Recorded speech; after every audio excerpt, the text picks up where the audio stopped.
to start. So welcome everybody, as usual, to our colloquium of Wednesday.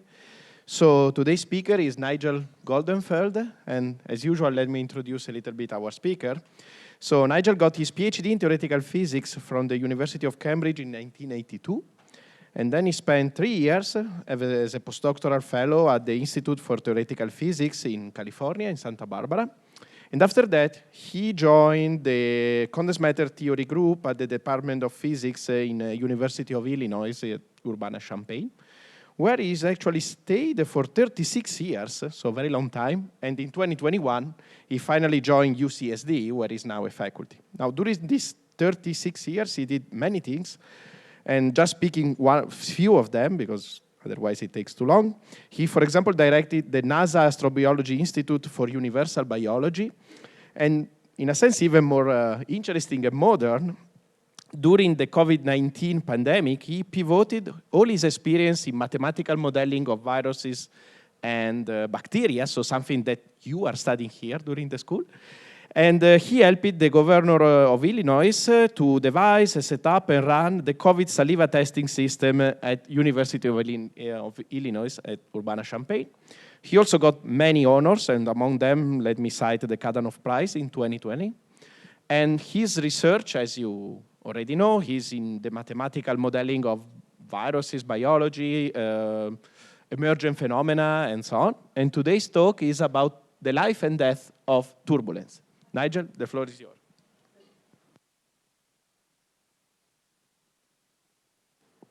Okay, thank you very much for inviting me to give the colloquium, and thanks also to the organizers of the summer school, which has been super exciting, super interesting, even for the lecturers, especially for the lecturers. We've learned many things from each other and from the students, and hopefully the students have learned some things from us. Okay, so everybody knows that turbulence is the last great unsolved problem of classical physics. Well, how would we know if we'd actually solved the problem? What would it mean to solve turbulence? So I'm going to show you today that the solution to the problem of turbulence can be understood in a rather different way than you might expect. You might think that turbulence is all about fluid mechanics, but we're barely going to mention fluid mechanics in this talk. In fact, I'm going to show you that to understand some of the features of turbulence, we have to look at statistical mechanics, for examples, and I'm going to show you how we have done that and made precise predictions and verified those things in experiment. So this bridges the gap between fluid mechanics, statistical mechanics, but along the way, I'm also going to be showing you that other fields of physics get involved in the story. In particular, we will see that high-energy physics gets involved in the story, and we will see that ecology gets involved in the story as well. So all the students and people here from the summer school on ecology and biology, everybody, there'll be something for everyone in this talk.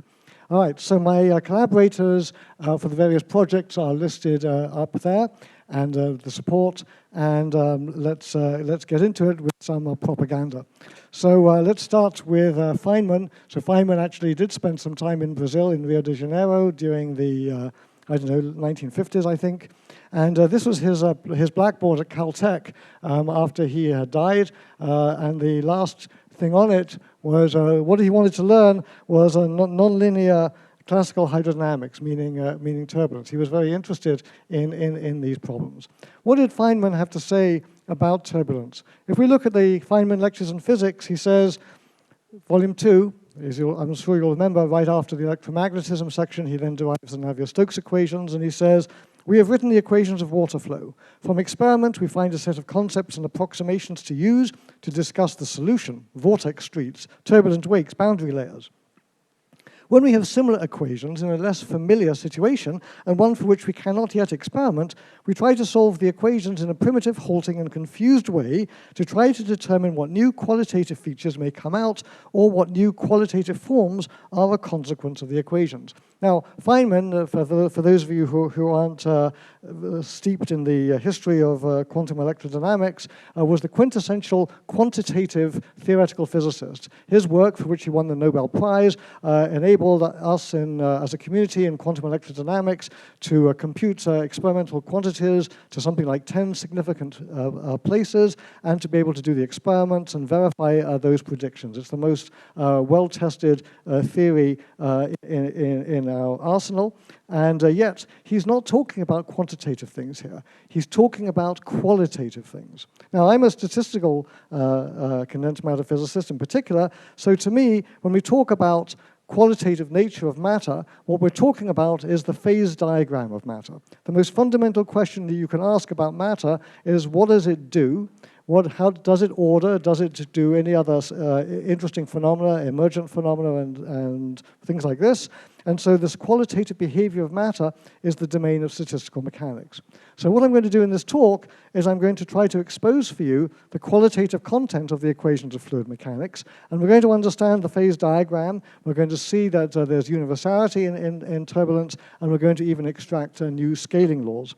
And this program has been successful because there are two universal fixed points that you can identify in turbulent flow, and I'll say something about those in a minute. And so we've been able to make novel predictions and perspectives based on statistical mechanics. So I'm going to focus on two things in this talk, although there's many things I could discuss. I'm not going to talk about any of the more recent work that we've done that you may have seen to do with things like spontaneous stochasticity and other exciting topics. So I'm going to talk about two things, mostly how do fluids become turbulent, and then I'm going to talk about the analog of fluctuation dissipation theorems for turbulence. But of course, turbulence is non-equilibrium, and so you cannot just simply apply equilibrium statistical mechanics. You have to apply non-equilibrium statistical mechanics. So we'll get into it. So here is a bunch of particles bouncing around in a box. Anybody who's done a statistical mechanics course at undergraduate has probably done a computer simulation of the deterministic dynamics of particles in a box and shown that you reproduce all the phenomena of statistical thermodynamics. Now, what happens when you have an infinite number of particles in a box? Well, once you have an infinite number of particles in a box, then what you have is a field, and the equations of motion for a field are continuous partial differential equations. So I've shown them here. These are F equals ma, but for a velocity field of a fluid. It's been coarse-grained, so we're averaging over many particles. We're defining a velocity field at any point in space, and then we're looking at how does that evolve in space and in time. And we have here terms that say that the fluid is incompressible, and then we have another term here which says that the fluid actually has friction and dissipates energy. And if you want to know where that comes from, you can just simply say, well, the fluid has to have a term that is dissipative. It's got to be isotropic and homogeneous, so rotationally covariant. So it has to, the lowest order term has to be del squared u, and the coefficient in front of that is called the shear viscosity. So it should be no surprise then that an infinite number of particles in a box will also obey statistical mechanics. In the situations that we're going to be looking at in just a second, it's going to be forced from outside, so it'll not be equilibrium statistical mechanics, it'll be an open system, and it's going to be out of equilibrium. So here's what we're looking at. So this is the parameter that tells you about the phase of the motion of fluids. So first of all, let me introduce this number here. So this is called the Reynolds number. And on this axis, it goes from about 1,600 to a million or more. And it's composed, it's a dimensionless number. You take the characteristic velocity, such as the flow velocity going in. You take the characteristic size of the system, such as, say, the diameter of a pipe, if you're looking at a pipe flow. And then you divide that by the kinematic viscosity, which is the molecular viscosity divided by the density. So this is the one-dimensionless number that tells you where you are. Now, at low Reynolds numbers, which means low velocities, or equivalently very high viscosity, so you could think of, say, honey or treacle or something like this, then the flow is laminar. That means it's shown over here. It's a steady and predictable flow. It doesn't fluctuate at all. It's easy to calculate. Well, actually, it's not. But anyway, it's easy at least to do the experiments and to see what's going on.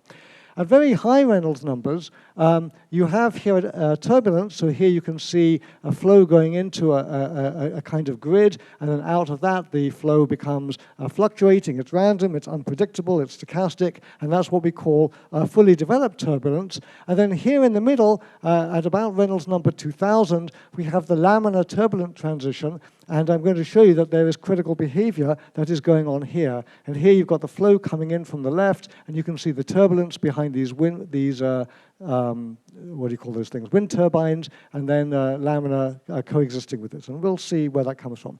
All of these flows are not what a theoretical physicist would ask for. All of these flows have flow going in and flow going out. I call this behavior over here, where the turbulence is active, the life of turbulence. And as I go down in Reynolds number, eventually the turbulence dies away and we get into the laminar regime, so that's the death of turbulence. Now, what theoretical physicists like is they want systems to be in a box, they want them to be homogeneous, they want them to be isotropic, they want to have periodic boundary conditions, they put some random force on the right-hand side of the equations, and then they try to calculate. And you'd hope you'd be able to do something like that. And people have been trying to do that for nearly 100 years, and it turned out to be useless, pretty much. So, the reason is that, in fact, turbulence is generated by instabilities. Okay, instabilities as the fluid flows over a wall, that might be like this table over here. It's got various obstacles in it. As a flow comes in, it will be deflected by the obstacles and will eventually become turbulent downstream.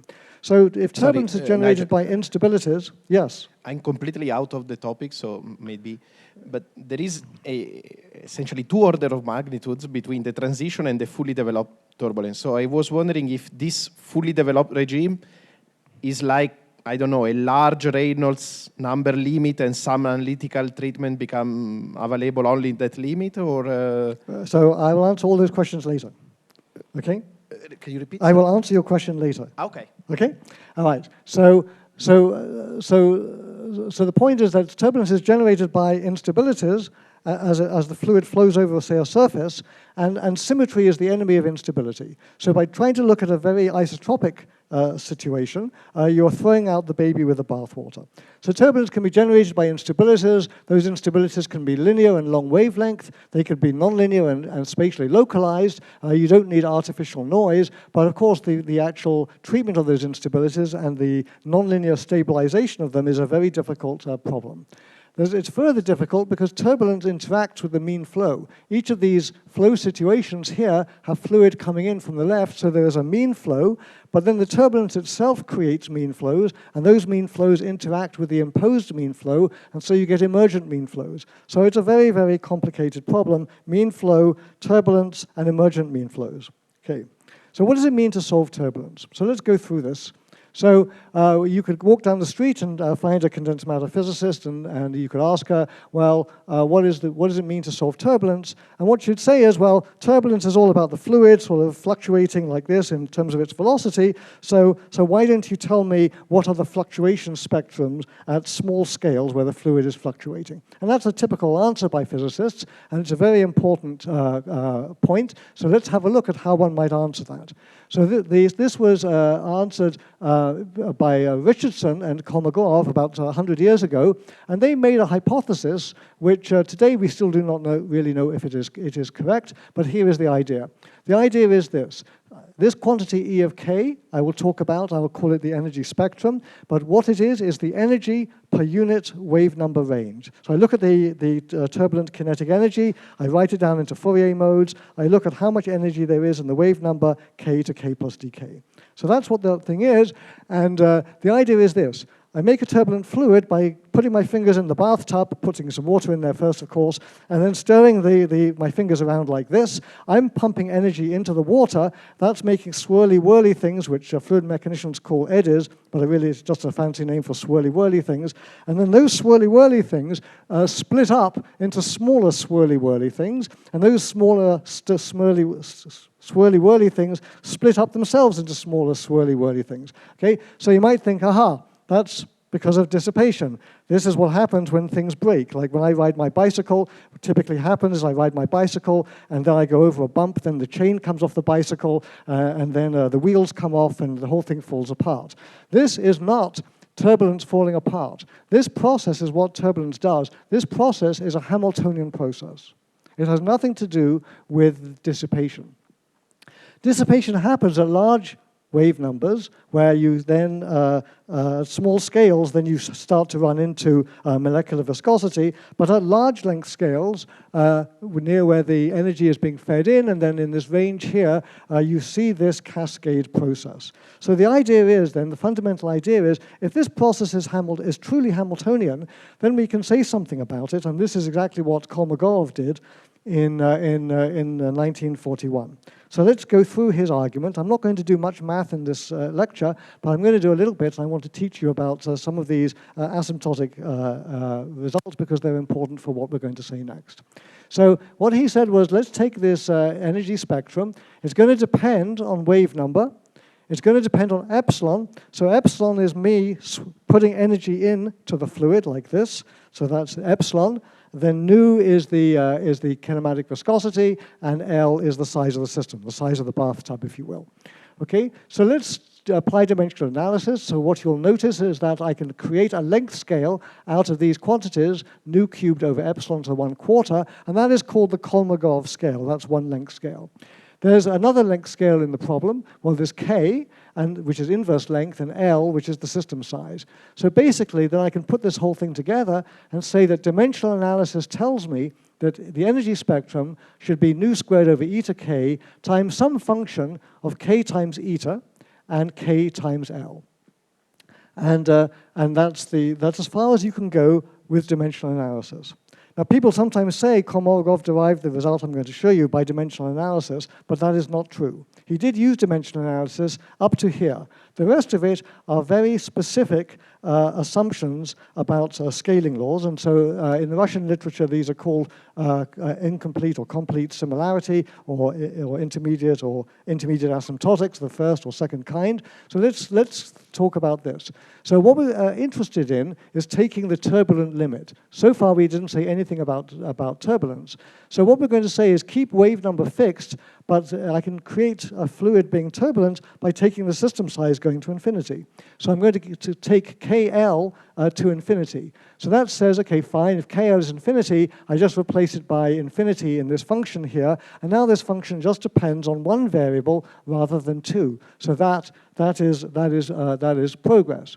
And then you say, well, now let's do the same thing over here. So now the way we can make the fluid be in the turbulent limit is by making the viscosity go to 0, nu cubed over epsilon go to 0. So I set the 0 in here, and that should be how I can derive the energy spectrum.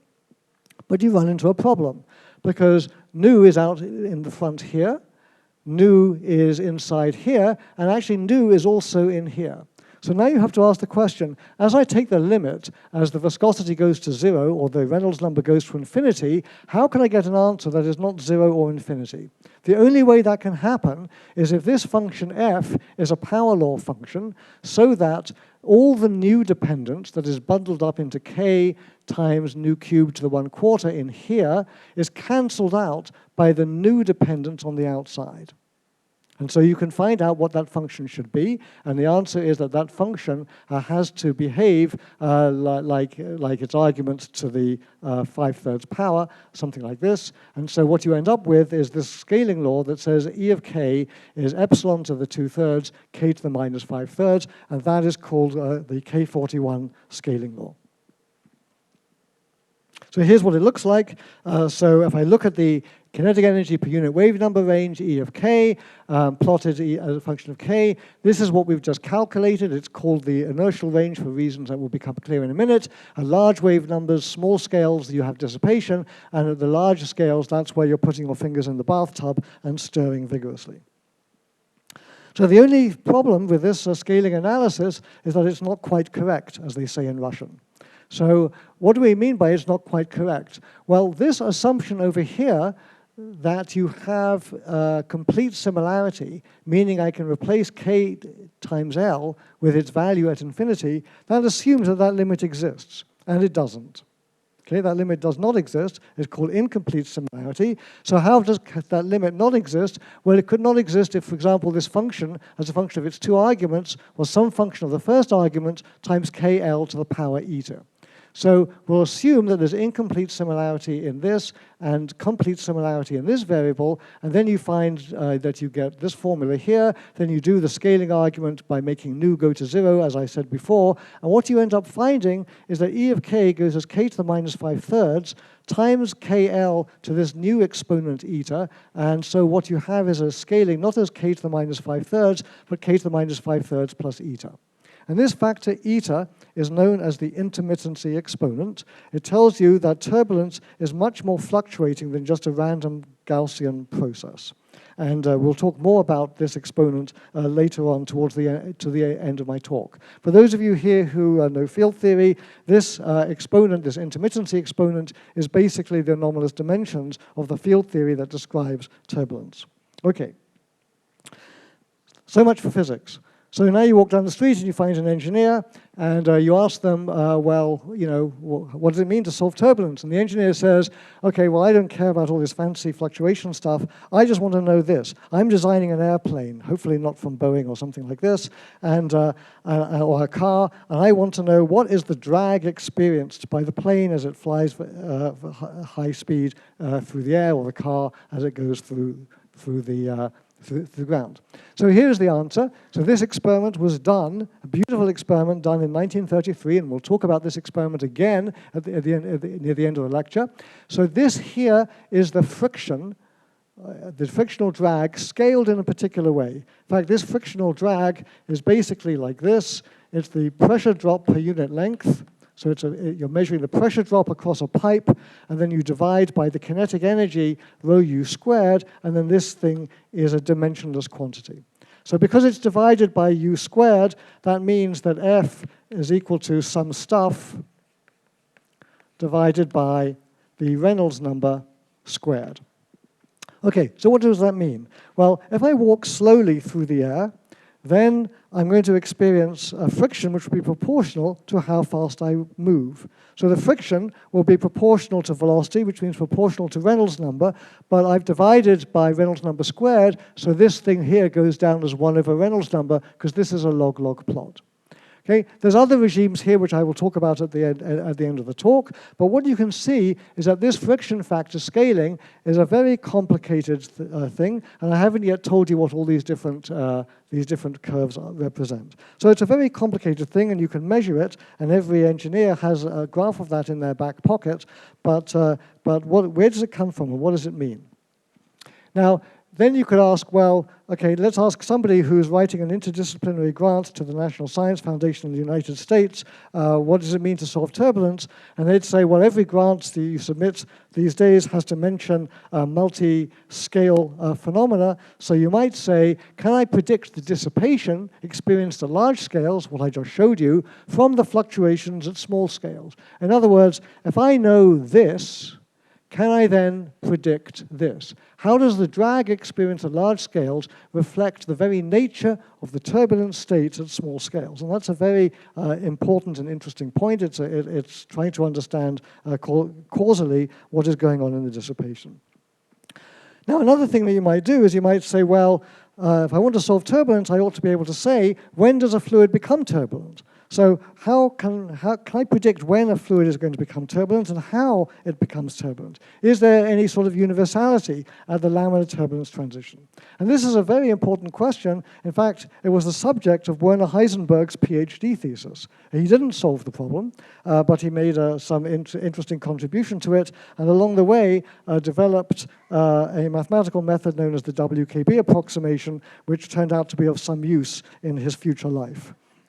And ours too. Okay, so turbulence was first investigated scientifically by Osborne Reynolds. So this is Osborne Reynolds in 1883. So what did he do? He took a pipe like this, and then you have the flow going through it. So you want to know what it's doing. So you put ink into the pipe, and then at low Reynolds numbers, the ink makes this streak like that, which is very smooth and regular. So you say, yes, everything is fine. This is just laminar. At higher speed, you put your fluid, your ink in, in, and then after it's got through the entrance layer, it then becomes jagged and irregular and turbulent, and so you say, okay, it's very turbulent. And then he discovered something really unusual and unexpected. In the middle here, this was the transition region, and what he found was that what you see is laminar, then turbulent, laminar, turbulent, laminar, turbulent, blah, blah, blah. Okay? It's spatially inhomogeneous. These little patches of turbulence he called flashes, and today we call them puffs. So you might ask the most simple question, which is this: if I have a pipe on its way to being turbulent, how much turbulence is there in the pipe? Obviously, there's no turbulence in the pipe here. Obviously, here it's basically all turbulent, and along the way you get some flashes. How much turbulence is there? And the answer is this curve here. These are actually experimental data for the fraction of turbulence in the pipe. These are experimental data not on a pipe, but on a very similar apparatus that I will show you near the end of the talk, where you can see how this was measured. And so these are data, and this is a very important question that you can ask. How much turbulence is there? I go along the pipe, turbulent, turbulent, turbulent, laminar, laminar, laminar, laminar, turbulent, turbulent, turbulent. So I measure how much of the pipe is turbulent, how much is laminar. Okay? All right. So now what I've shown you is two things, two stylized facts, and they should remind you of something very familiar. So here is my picture of turbulence fraction as a function of Reynolds number, and that, you might say, oh, I've seen that before. That's like what you would see if I looked at the order parameter as I went through a second-order phase transition. And then you'd say, well, let's have a look at this. This E of k is the velocity autocorrelation function, or the velocity fluctuation autocorrelation function. So this is a two-point correlation function. And you can see that this has a power law behavior, strong power law correlated fluctuations. That's also reminiscent of a continuous phase transition. And in fact, the higher in Reynolds number you go, the longer is this inertial range. So here I've drawn it over some, two orders of magnitude or something like this. As I go to higher and higher Reynolds number, the range over which that power law behavior occurs gets bigger and bigger and bigger. So it starts to look like something to do with a phase transition. So let's try to explore that a bit more carefully and ask ourselves the question, why has this problem not been solved anyway? Why is fully developed turbulence hard? Well, if it's like a phase transition, maybe we should ask ourselves the question of why did it take 50 years to solve the phase transition problem? And it was solved by a renormalization group. Ken Wilson won the 1983 Nobel Prize for his work on this. So we ought to try to understand, perhaps, why turbulence, why phase transitions is a hard problem. Well, phase transitions are hard because there's strong interactions and strong fluctuations. The fluctuations are very non-Gaussian, they're intermittent, their probability distribution looks like this, so it's a very hard problem. And the real reason it's hard, though, is because there are no usable small parameters. Now wait, you say, how can that be? When we're trying to understand the problem of phase transitions, we're looking at temperatures very close to Tc. Obviously, there's a small parameter. That small parameter is T minus Tc over Tc. As I get closer and closer to the critical temperature, that parameter is getting smaller and smaller. Obviously, I've got a small parameter. Now, if you write down the free energy near the critical transition, near the critical phase transition temperature, it has the following form like this: a gradient term, phi squared, and a phi to the fourth term. So what happens, though, when you go towards t equals Tc, little t is going to 0?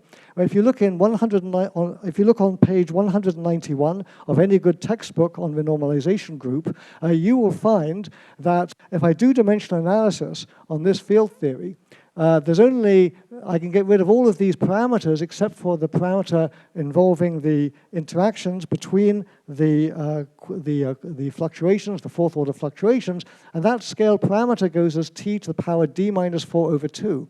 So as I take little t going to 0, then if I'm in dimension less than 4, this actually blows up to infinity, not 0. If I go to d greater than 4, then this term here then becomes irrelevant. So what's happened is that the coefficient of the interaction becomes large at the phase transition and not small as you would naively suggest. So there's no usable small parameter. So that was why the problem was so hard. Okay, now if we look at turbulence, so turbulence is also like this. It has very strong fluctuations in interactions. The velocity derivatives have non-Gaussian probability distributions. You have intermittency, meaning you have fluctuations with strong bursts, weak fluctuations interspersed with strong fluctuations. So it's a very difficult, strong coupling problem.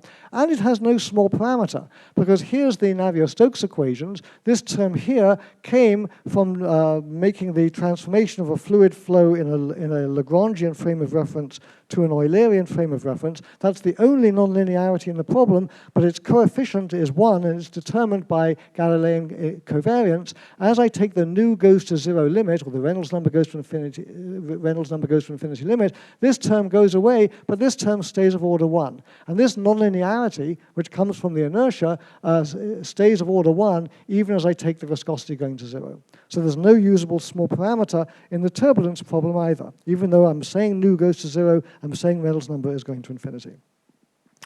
Okay, so now we know why turbulence is hard. Let's try to see what we can do with it. So let's have a look at the transition to turbulence. Well, I showed you how turbulence was studied in 1883. This is how it's studied in 2008 by my collaborator Björn Hoff at the Institute for Science and Technology in Vienna. And this is an absolutely beautiful experiment.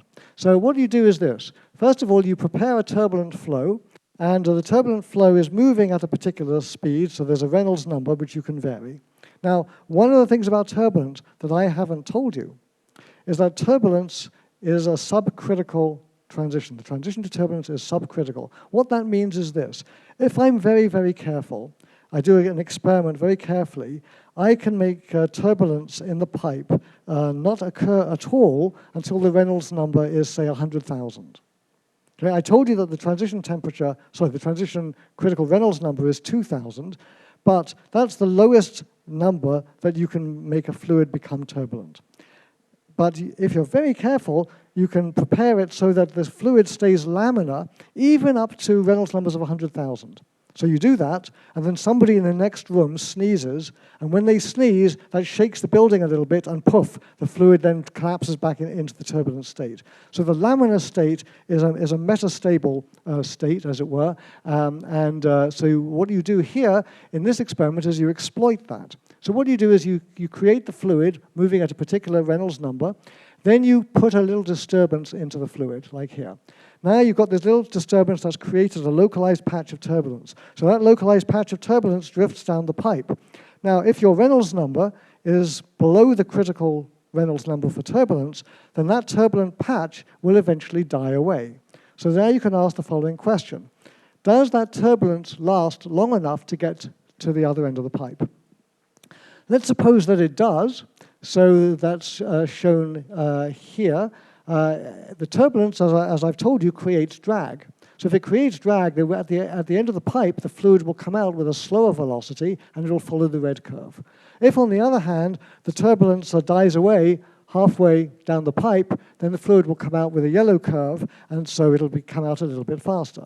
So all you have to do is do this experiment, put some disturbance in, and then see what comes out the other end, and then you get an answer, 1 or 0, turbulent or not, and then you work out many, many repetitions. You do very careful experimentation in order to make sure that the fluid is at constant temperature and all sorts of things like this. And then at the end of the day, what you can measure is the survival probability of turbulence as a function of the Reynolds number and as a function of time. And this is what it looks like. So here is the phase diagram of turbulence that I showed you at the beginning. If we're looking here in this regime between, say, 1775 and about 2050, so here is the turbulence intensity in a computer simulation of turbulence shown in the yellow scale here. This is what the puff actually looks like. And what I do, or not, what I don't do, what Avila et al. Did in the experiments, they measure the survival probability, and so here is the logarithm of the probability of survival arrival as a function of time for different Reynolds numbers, and you get these different curves like this. These are very early data, later ones are much smoother, and you find that it decays exponentially with a lifetime, and that puff lifetime is plotted over here. This is the lifetime, this is the Reynolds number. So that's what happens when you're at low enough Reynolds numbers. When I go to slightly higher Reynolds numbers, I enter a regime which I've called here the spatiotemporal intermittency regime. And now what happens is the turbulence, actually, the little puff can float around, but it can also undergo a pattern-forming instability and split into two. So now I've got two puffs, and then those two puffs can either decay or they can split into two as well, and so I get a very complicated world line, which I'll show you in a few minutes, of these puffs as they split. And now you can ask the question, well, how long does it take for a puff to split? Well, obviously, as I go to higher and higher Reynolds numbers, the fluid wants to be more and more turbulent. So you would guess that the turbulence, the time it takes for a puff to split, will get smaller and smaller as I go to larger and larger Reynolds numbers. The higher the Reynolds number, the more it wants to split, so the quicker it'll split. So that means that if I go in this direction, go down in Reynolds number, I would expect the lifetime to increase. So you do the measurement, and there you see that the mean time between splitting events does indeed increase. And then you can say, well, at the point where they cross, that is the critical Reynolds number, because above this point, if I have an arbitrarily large pipe in the thermodynamic limit, there's always going to be some finite probability of observing turbulence in the pipe. So we can identify this point as the turbulence transition, Reynolds critical. And here, what I've done, I didn't emphasize this, and I want to go back and emphasize this. When you look at both of these curves, you notice that they curve upwards. Okay? And then you notice something here. The scale here, I deliberately didn't draw your attention to it, is a logarithmic scale. A straight line on this curve would be something that depends exponentially on the Reynolds number. This curves upwards as a function of the Reynolds number. So that means all the time scales in the problem go up in the Reynolds number faster than an exponential. If I plot the logarithm of that, then I get straight lines. And you might say, oh, come on, that's ridiculous, okay? Take the logarithm of anything, you'll get a straight line, okay? That's true. But in this case, there's a theoretical prediction why you should use logarithm of logarithm, and I will show you that in a few minutes. So what I've told you so far in this talk is that near the transition, there is super exponential scaling. All the lifetimes that describe turbulence near its transition go as e to the Reynolds number. Okay. So now let's make a theory for this. And being a statistical mechanician, I use as my model the theory for what happens in phase transitions in a magnet.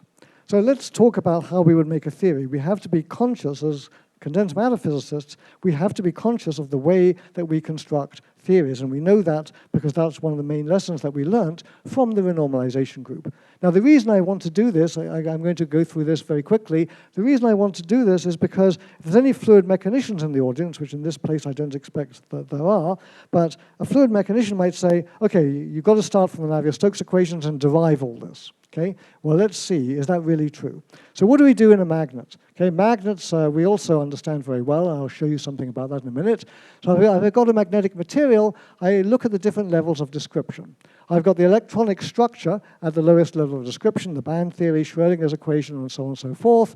But magnetism is all about the magnetic dipole moments of electrons, the spins. So I can make a model for the dipole moment. That's called the Ising model or the Heisenberg model, depending on anisotropy.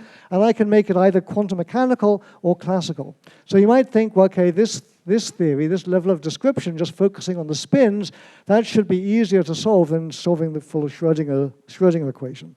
But that's not true. It's still too hard to solve. Unless you're in 2 dimensions, there's no external magnetic field, and your name is Onsager.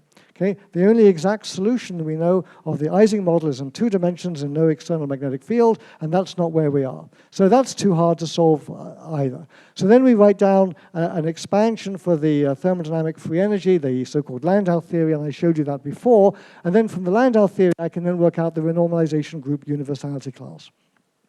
Okay, so let's see, does it work? So here's how we can see that it works. So this is the magnetization of a magnet as a function of temperature. And you can see as I go below the critical temperature, the magnetization starts to rise from 0 in a continuous way.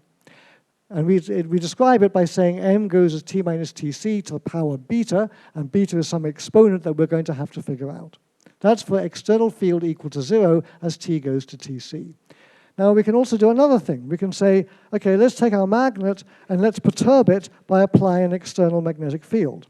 Okay, you know what's going to happen. If I apply an external magnetic field to a magnet, the external magnetic field is going to orient the spins, and the spins are going to point up in the direction of the field. So I would expect that applying an external magnetic field would cause the magnetization that is proportional to the strength of the magnetic field that I've applied. And that's true, except at the critical point. Everything breaks down at critical points, and normally m would be proportional to h, that's Curie's law, but here at the critical point, if I sit exactly at tc, then what I find is that m actually goes to a fractional power of the external magnetic field. In this case, it's about 1/3. Now, what Widom and Kadanoff discovered was that this function of two variables actually obeys a scaling form, a similarity formula like this. So basically, you would think that m would depend on external magnetic field and temperature. So you do experiments where you apply different external fields at different temperatures to a bunch of magnets. And what do you find? You take the theory, you plot the data in the way that the theory suggests. So here is the scaled magnetization, here is the scaled temperature, and here are the data, except these are data for 5 different materials, completely different materials. In fact, I think one of them isn't even a ferromagnet. Actually, I'm not sure about that. Yeah, that's true. And all these data collapse onto one universal curve, and that universal curve is the solid line going through here, which is the renormalization group prediction. There's no adjustable parameters, and everything works exactly as the renormalization group theory predicts. So that is a great success, because it tells us that we've made this model, and then we've been able to make an absolutely exact prediction with no adjustable parameters. I mean, the standard model of particle physics has something like 26 adjustable parameters. This has no adjustable parameters, and we've made a very precise prediction in agreement with experiment. Except it's not quite true, because this isn't a model that's given precise prediction. It's a model of a model of a model of a model of a model.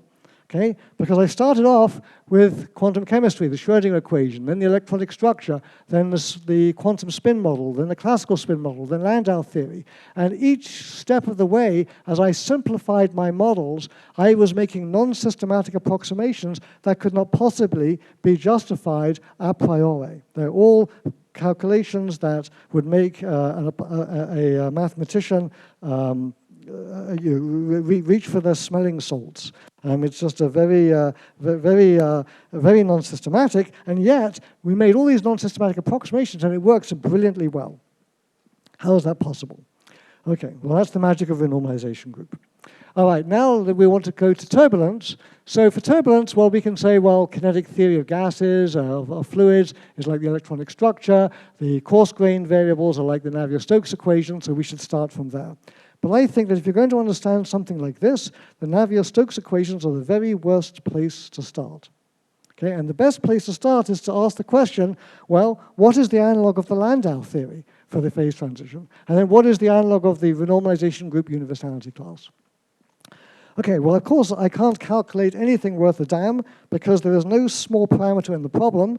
So what we're going to do is we're going to say, fine, let's go and see how do we construct a minimal model like in the spirit of Landau theory near the transition. So we're going to go and look for long wavelength modes that can be divergent and can therefore give us some sort of phase transition behavior. So to do that, we use direct numerical simulations of the Navier-Stokes equations. So you do some work, and what you eventually find, so you go looking for things that look like modes that could drive a phase transition, and we found them. So here's the long story short. So there's 2 modes that are important. One is at small scales, there is turbulence, of course, But there's a large-scale flow, which is an emergent mean flow. It's an azimuthal flow for reasons that don't really matter. I will refer to it as a zonal flow. It is a flow that's in the azimuthal direction. So here is a cross-section of the pipe. This mode is time-dependent and has a radial structure as shown over here. Now, most importantly, if I look at the energy in the turbulence and I look at the energy in the zonal flow is blue, the turbulence is green, you can see that they are phase shifted by about pi/2. And every student who has been in the summer school this last week will know what that means. What that means is that this thing is going to look like an ecosystem. So let me just say a bit more detail here. So what you can work out is that this azimuthal flow is driven by the gradient of the fluctuations in the flow field, the so-called Reynolds stress. So basically what you should think of as happening is if I've got some turbulence in the middle of the pipe, it's slightly anisotropic, so a bit of fluid shoots out towards the walls, hits the walls, and then starts going around in the azimuthal direction, and so the turbulence generates that flow. But that flow then shears the turbulence, and by shearing it makes it more isotropic.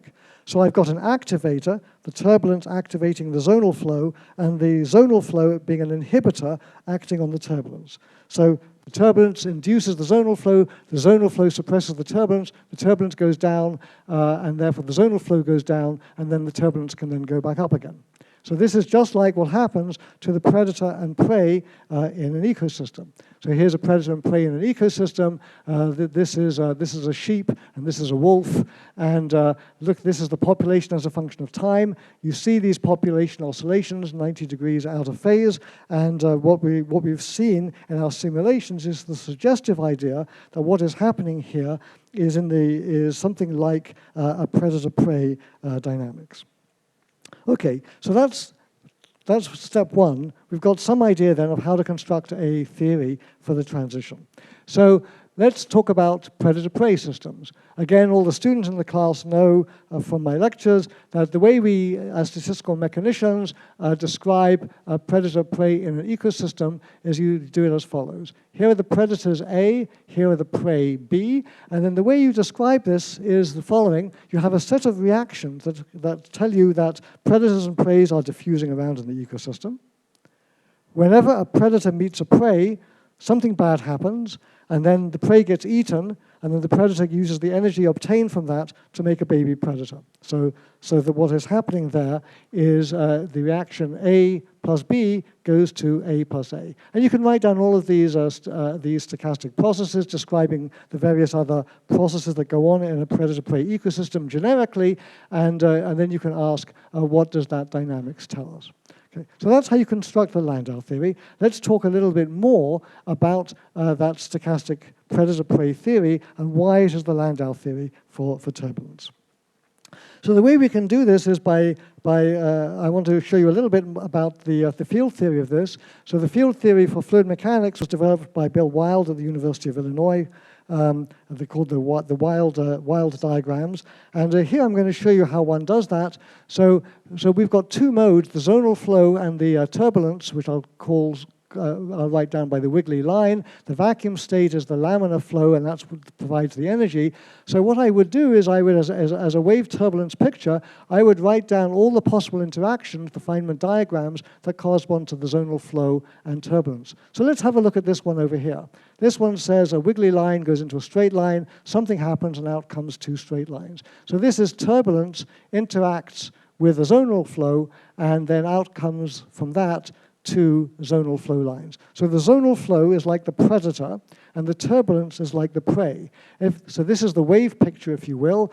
The particle picture, if you will, is A plus B goes to A plus A. So all of the Feynman diagrams that you can write down for these interactions actually describe the particle interactions that you would write down for predator-prey dynamics. Okay, so I'm not going to go into the field theory of that, but one can do that.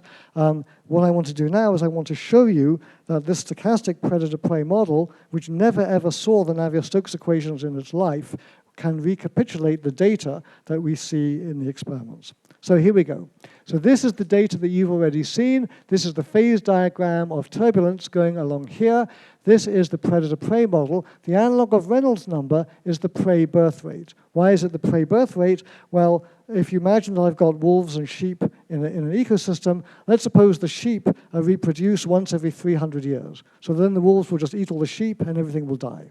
On the other hand, suppose the sheep reproduce once every minute, then the wolves can be eating the sheep, but the sheep are making plenty more baby sheep, and so you can get a coexistence. So what happens is the analog of this coexistence is happening at a high prey birth rate, just like it happens here at high Reynolds number. So what you do is you take predator and prey in an ecosystem, which is basically like a pipe, and then for low birth rate, you find that the population decays. At higher birth rate, you find that the population undergoes a pattern-forming instability and splits like this. And so then you can say, well, let's have a look at the world lines of those things. So here is what happens in turbulence. The color is the turbulence intensity, and you can see that here is this is time, this is space.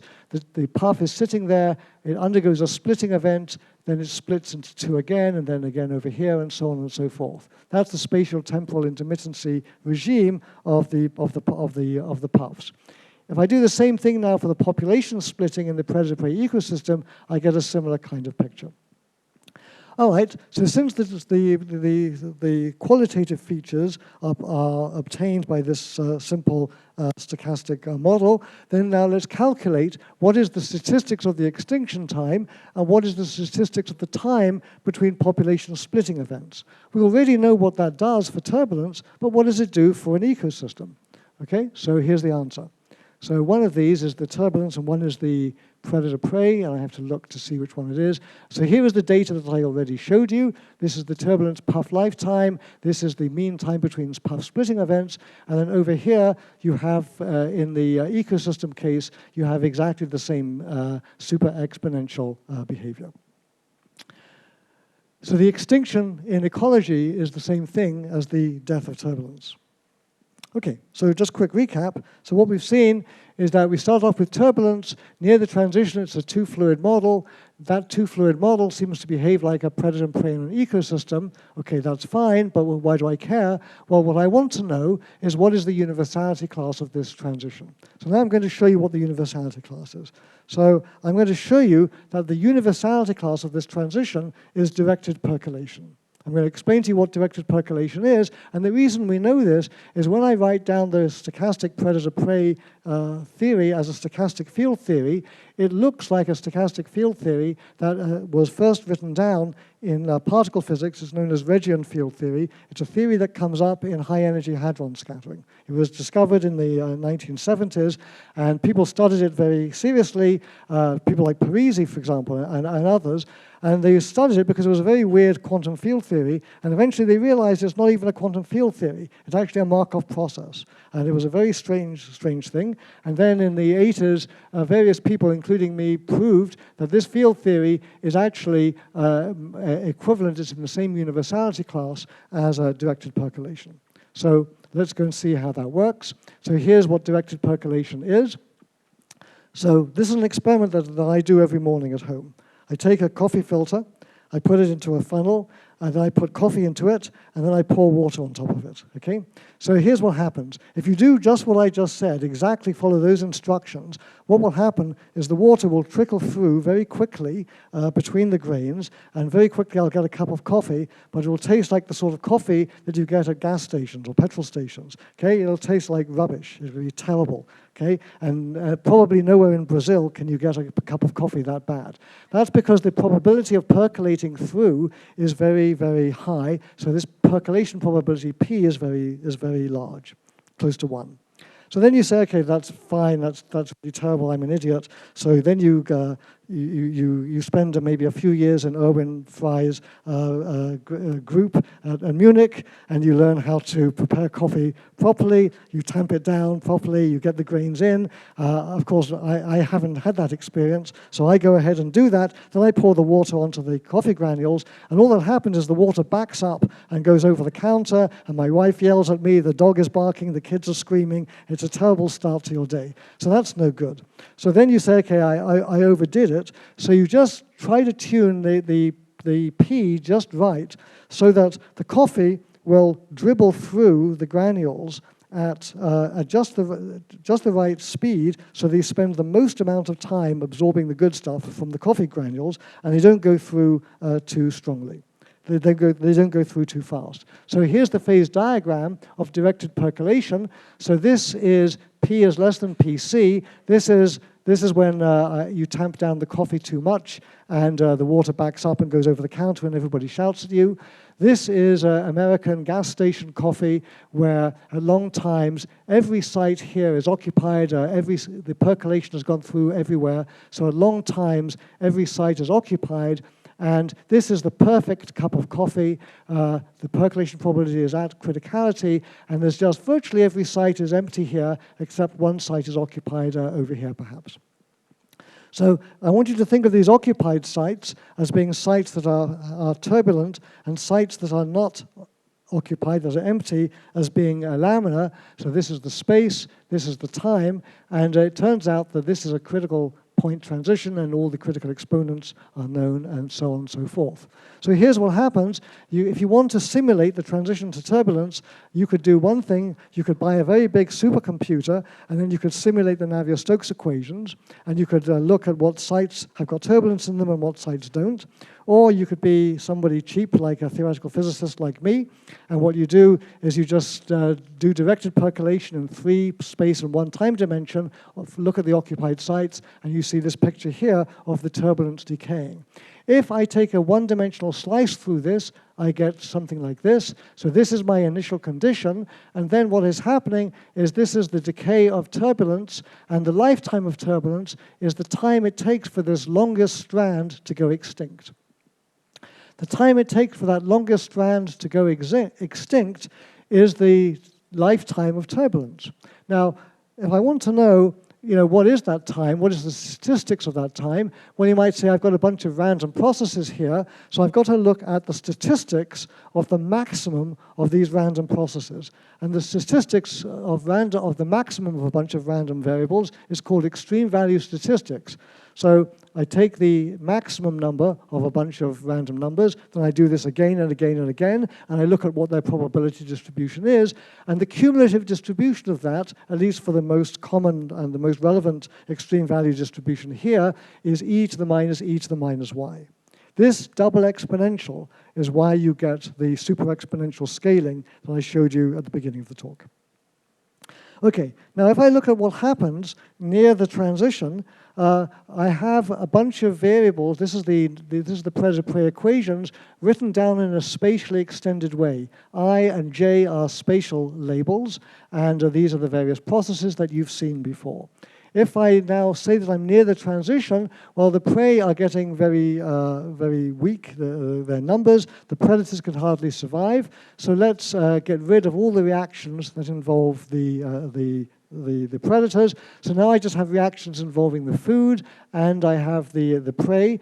And then when I look at those basic reactions diagrammatically, these are the 4 basic processes that generate every single percolation diagram that I showed you before. So what you learn from this is that near the extinction transition, the stochastic predator-prey dynamics reduces to directed percolation. Here I've shown you this graphically, but you can do this by functional integration in a more fancy way. Okay, so let me talk about experimental tests. Do I have a few more minutes? Yep, thanks. So here's the experimental test that came out at the same time as our theory paper. So what you do is you take a pipe with periodic boundary conditions. So to make a pipe with periodic boundary conditions, what you do is you take a cylinder, then you take another cylinder that is coaxial with it. You make the inner cylinder stationary, the outer cylinder rotates, and it carries the fluid with it. Now what then you do is you look through a little window at the fluid going past. You put fish scales into the fluid, and those fish scales will orient with the flow. You fire a laser beam at the fluid, and the laser beam bounces off the fish scales. If the flow is laminar, the fish scales are oriented with the flow, and so the light will bounce back into your eyes, and so you will see something that is light, like this. But if the flow locally is random, then the light will get scattered in all sorts of directions, and so no light will come back to you, and so it will look black. And so what you do is, as the fluid goes past in the first rotation, you see lamina, lamina, lamina, turbulence, lamina, turbulence, lamina, lamina, lamina, turbulence, and so on. Then you do it again, the second rotation, the third rotation, the fourth rotation. These all look the same, but when you take these pictures and stack them up one underneath each other like this, and color them blue and yellow, for blue is turbulent, yellow is lamina, then you get these pictures like this. And you look at those pictures and you say, that looks like the coffee experiment. And then you go and measure these things very carefully. This is the graph I showed you before. And what you see is over 2 decades of a reduced Reynolds number, you see that the turbulent fraction scales, and it scales with an exponent, which is the exponent that you predict from 1+1 dimensional percolation, directed percolation. And you can do this in 2 dimensions as well. I'm not going to go into that. This is what happens if I did, this is the Couette experiment. That's the technical name for this pipe with periodic boundary conditions. Here's the ecosystem simulation showing you the same directed percolation pictures. The predator-prey dynamics, those have also been observed, although they've been observed in numerical simulations, but in tokamaks, which is how we're trying to make a plasma fusion, they occur as a zonal flow going around the outside, whilst the turbulence is going longitudinally around the tokamak, and they were observed about 10 years or so ago by Estrada et al. Okay, so what I've shown you is that the laminar turbulence transition is a non-equilibrium critical point in the universality class of directed percolation. Okay, I'm not going to tell you about this, and I want to, can I talk for 5 more minutes? Chairperson? 5 more minutes? Okay. I showed you this at the beginning, okay? The friction factor in a pipe. The pipe had sand grains, I didn't tell you this, glued to the inside of the pipe. And what that meant was that you could vary the roughness of the pipe compared to its diameter. So now what happens is these are the data for the friction factor. And what's happening here is these pipes are very smooth. The pipes that are smoothest will have the smallest friction. So obviously they have the lowest friction factor like this. The rougher pipes are up here, and they have the largest friction. This regime here, I already told you, is the laminar regime because of the scaling with Reynolds number squared. Then happens to be this transition to turbulence, which is what we've talked about for the last 45 minutes. That's over here. And then you can see that there's a regime where, depending on how smooth the pipe is, the friction factor scales like Reynolds to the -1/4. The smoother the pipe is, the further down this Reynolds to the -1/4 curve it goes. Then, at large Reynolds numbers, the friction becomes independent of Reynolds number, becomes horizontal. But now it depends on the roughness, and it depends on roughness to the 1/3 power. Okay. So we've got 2 scaling laws associated with the transition, not to transition to turbulence, but the transition to fully developed turbulence. And we're going to ask the question, is this a critical phenomenon as well? Now, why might you think it is?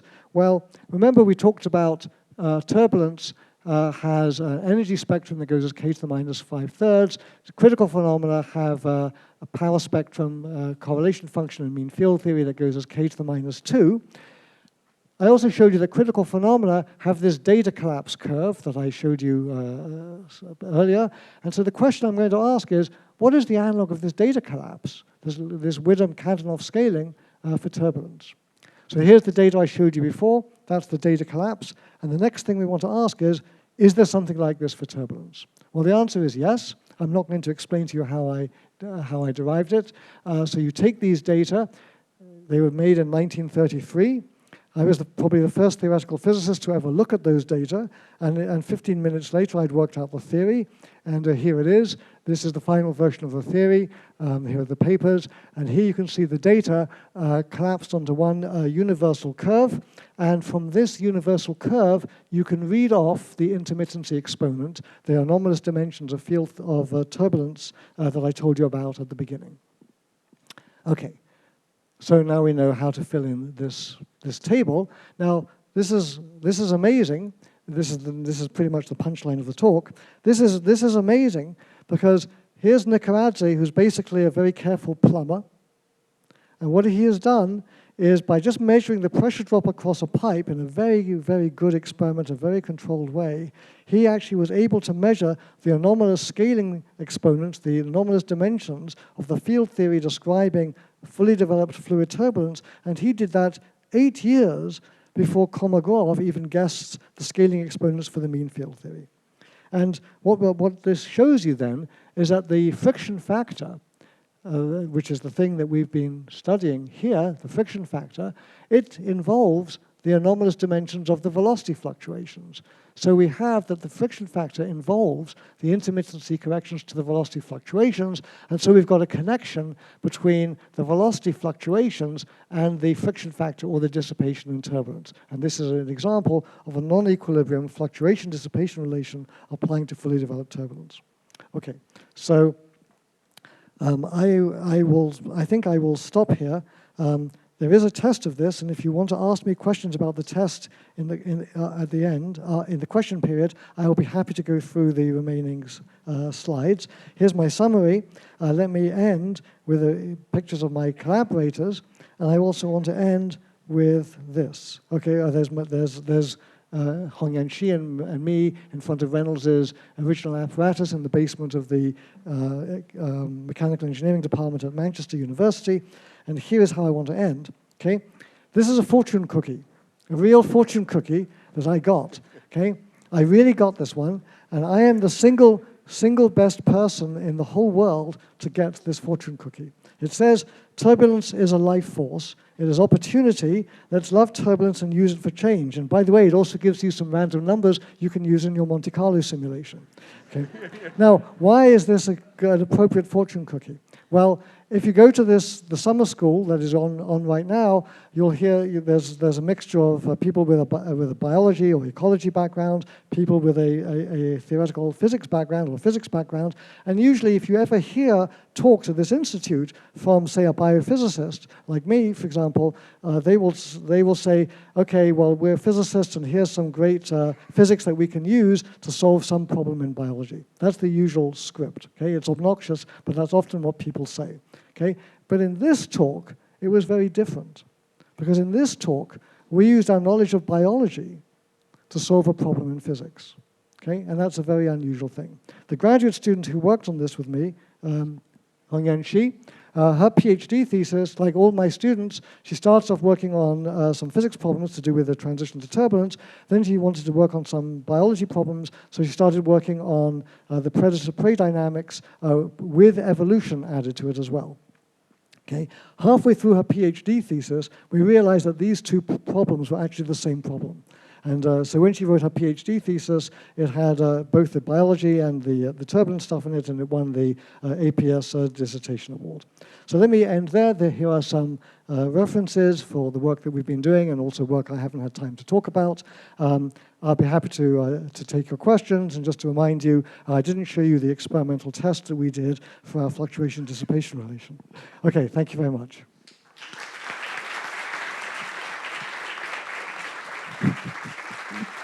Thanks a lot. Wonderful talk. We start, okay, already many. Let's start with her. So thank you, this was so beautiful. So I love the way you use the predator-prey model as a tool to understand it, to understand something, but also as a method. But now, thinking about it as analogy, so if I think about your turbulences as the prey, and your flows which are being generated as the predator which are eating it, right? In this fluid case, you have that constraint, right? So you have this this zero velocity with the surface that you would expect. So I'm wondering how that would come back, how I should interpret this in a prey.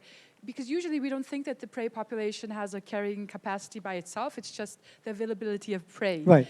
But here you're very constrained. So you have like, how many of those flows can you fit into that tube? So is that just, would you just solve this by saying there's a carrying capacity for your predator, or does this arise naturally? Actually, it's the carrying capacity for the prey. Yes, for the prey. For the prey, and not for the predator. Yeah, but wouldn't you have in the fluid mechanics, wouldn't you have also a constraint for the axial flows?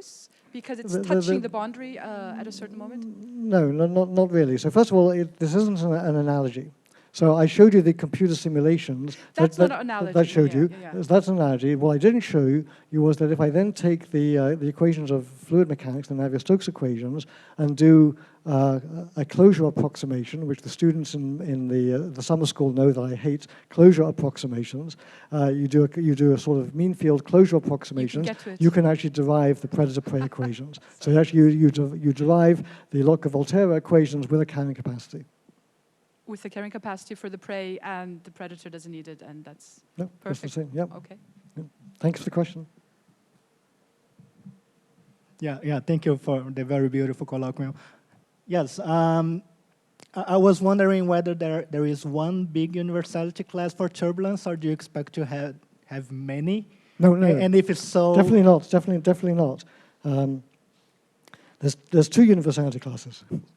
Okay, so there's the universality class for the transition, which is directed percolation, and then there's another fixed point over here, the normalization group fixed point. That fixed point, I didn't have time to go into this in detail, but remember we looked at the roughness of the pipes in the experimental data, and I told you that if I look at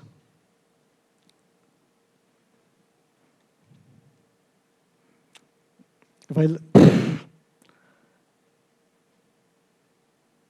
I look at the experimental data, the smoother the pipe is, the further down this scaling law, this Reynolds to 1/4 I go.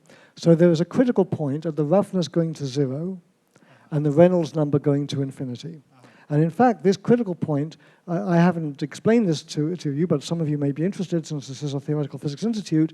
This here is the first example of an anomaly that was ever discovered in physics.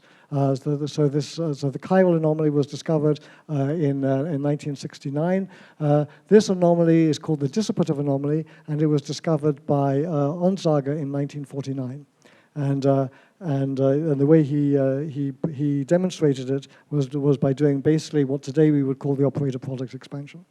So there's definitely two different universality classes, and what you're seeing over here is the crossover from this fixed point going down to finite Reynolds number. Just like if you have a quantum critical point in a condensed matter system, the effects of the quantum critical point extend up to high temperatures. Okay. Does that answer your question? It does, yes. Thank you. Thank you. Okay. So in particular, this I think also answers why we go so large with the Reynolds numbers, because it's the other critical point. Yeah. Okay, we have a couple of questions there. Can I talk about? Are you sure? Oh, all right. Okay, let me just show you very briefly how we tested this. Okay, so first thing I have to tell you is that my colleagues Gustavo Gioia and Pinaki Chakraborty, we published 2 back-to-back PhysRev letters in 2006. They worked out a heuristic argument, which I won't go through, that says that the friction factor, the dissipation, is related to the energy fluctuation spectrum, the energy spectrum, by a formula that is something like this, where S is the roughness scale plus the Kolmogorov scale. Okay, and I'm not going to go through the arguments for that. So, and then if you use that, you can predict this scaling law and this one. Okay, but that's still not a test of it. So how do you test it? So we did this test in 2 dimensions. So in 2-dimensional turbulence, something interesting happens. When you're in 3 dimensions, you have this energy cascade. Why do you have an energy cascade? Well, because in 3 dimensions, energy is the only conserved quantity of the dynamics. If you're in 2 dimensions, you have energy, of course, but also in 2 dimensions, rotations commute with a Hamiltonian. So you also have another conserved quantity, which is related to rotations. It's basically called entropy. That's the technical term for it. It's basically the vorticity squared. And when you work out what happens there, you have energy cascading in 2-dimensional turbulence, but instead of going from large to small, it goes from small to large. But entropy, the angular momentum cascade, goes from large scales to small scales. So that's called a forward cascade, and the energy cascade is called an inverse cascade. Now, the energy spectrum associated with the angular momentum cascade has a different exponent, k to the minus 3, as opposed to this k to the minus 5/3 that I've told you about in this talk. And the reason for that is because of the different dimensions of angular momentum compared to energy. So now you can take the heuristic arguments for what should be the friction factor in the Reynolds to minus a quarter regime and in the Strickler regime that we saw in 3 dimensions, and you can ask what would happen in 2 dimensions in the entropy cascade, and what would happen in 2 dimensions when you have the inverse cascade. So those are predictions that you can make. So then we set up an experiment to measure it. So the experiment you take to measure it is as follows. You go to Walmart, you spend $7.45, you buy yourself some fishing wire and some washing up liquid, and then you make a 2-dimensional pipe. So the pipe is like this, held up by the fishing wire. You dribble washing up liquid, soap film in here. You make a huge soap film. It's a freestanding soap film.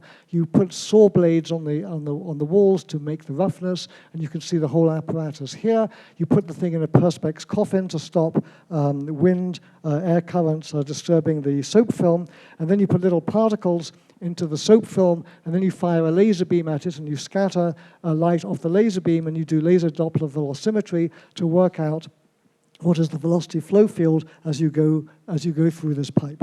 And so here's what you see. This is the velocity flow field in this geometry that I was just sketching before. And you can see that in this experiment here, you can see that the energy spectrum that we measure goes as k to the minus 3.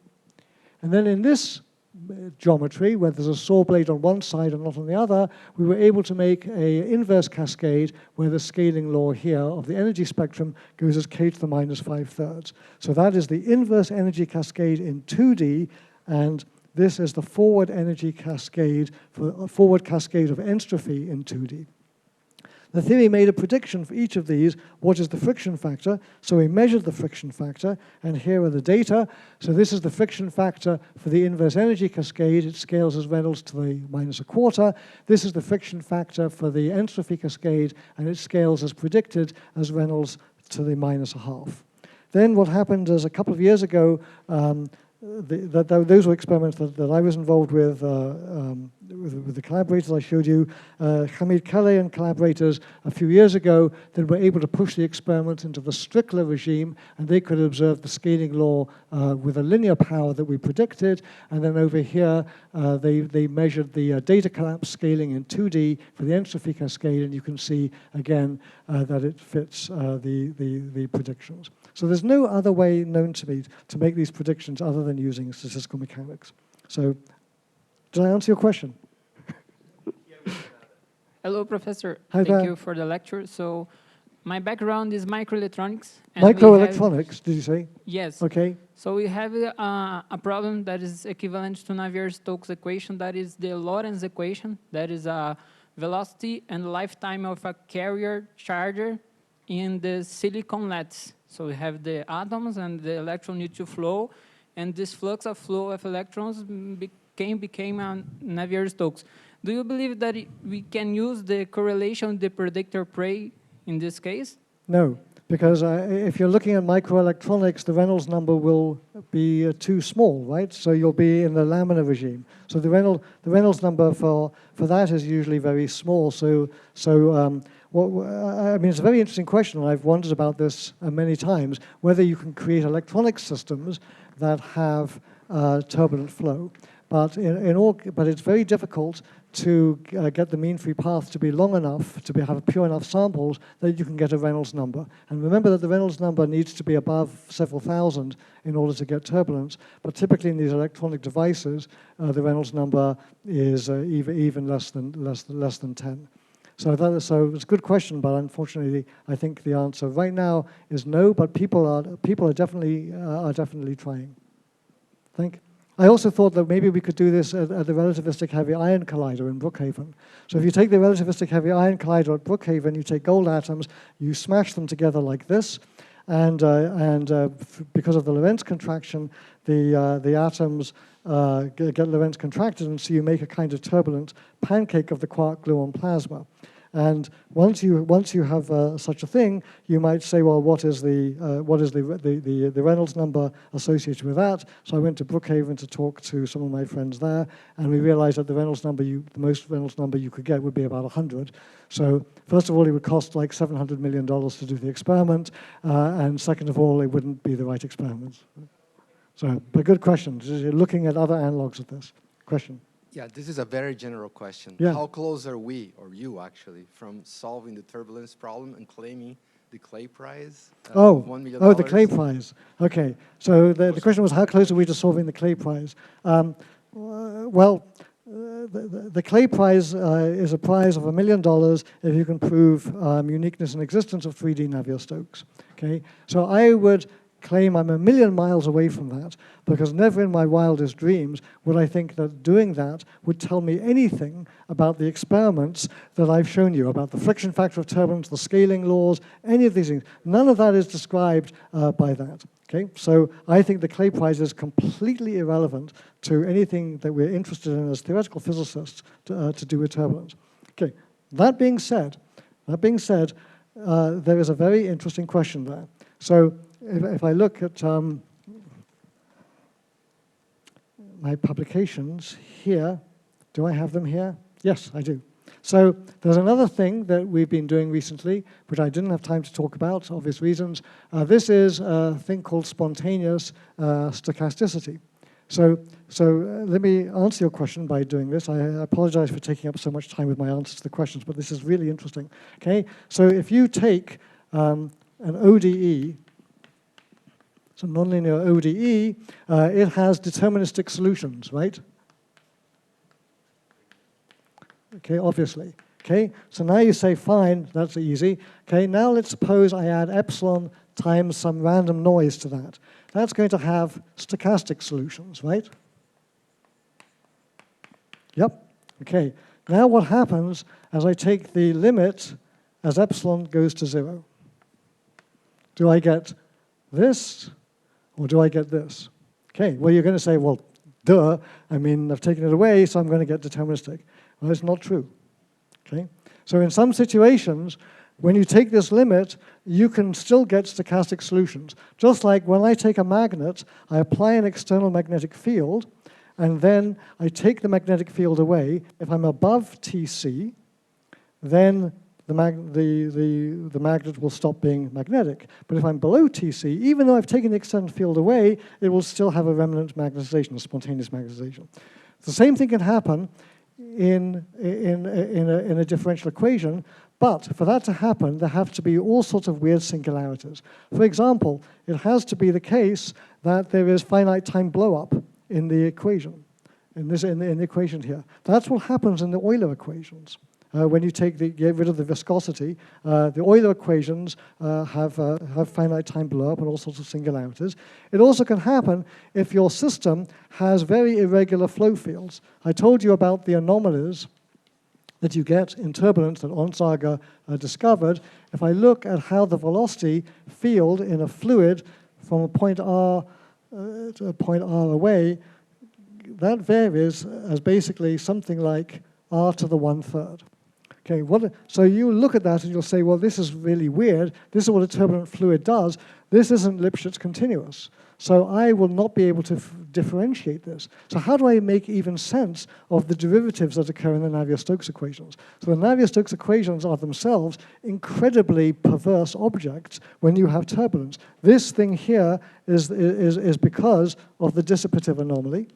And because of this roughness in the velocity field, then what that means is that actually 2 points in a turbulent fluid, if I evolve them forward in time, can become infinitely far apart in a finite time. It's more dangerous than chaos. So I think that the Clay Prize is really, which was proposed long before this was understood, is really missing so much of the physics, the interesting physics of turbulence. And of course, this is something that we're working very hard on. Thanks for your question. So going back to the anomalies and the roughness, and jumping then to the predator-prey model, how should I envision this dissipation in the predator? Is this just diffusion? So how could we generate that, that effect of the roughness as you showed in your experiment in a predator-prey scenario? So one thing to emphasize is that the predator-prey model was in the spirit of Landau theory. Yeah. So therefore, it only applies very close to the transition. Ah, okay. Okay, it applies up to well, the things I showed you apply around about 2000, but I'm not going to go through this. It wouldn't straighten the curves up again. Well, like, you transition into a different universality class, and in fact, the predator-prey model can describe not just the behavior I showed you, but also other behavior, so-called slugs, where you make patches of turbulence and then they grow out, and actually they grow out. Let me show you this.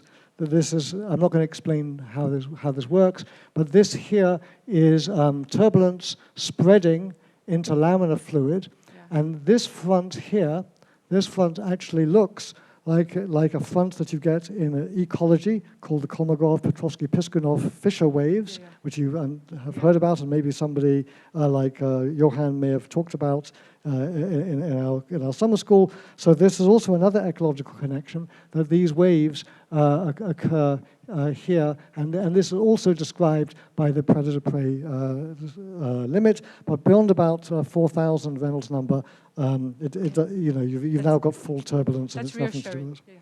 Yep, thanks for the question.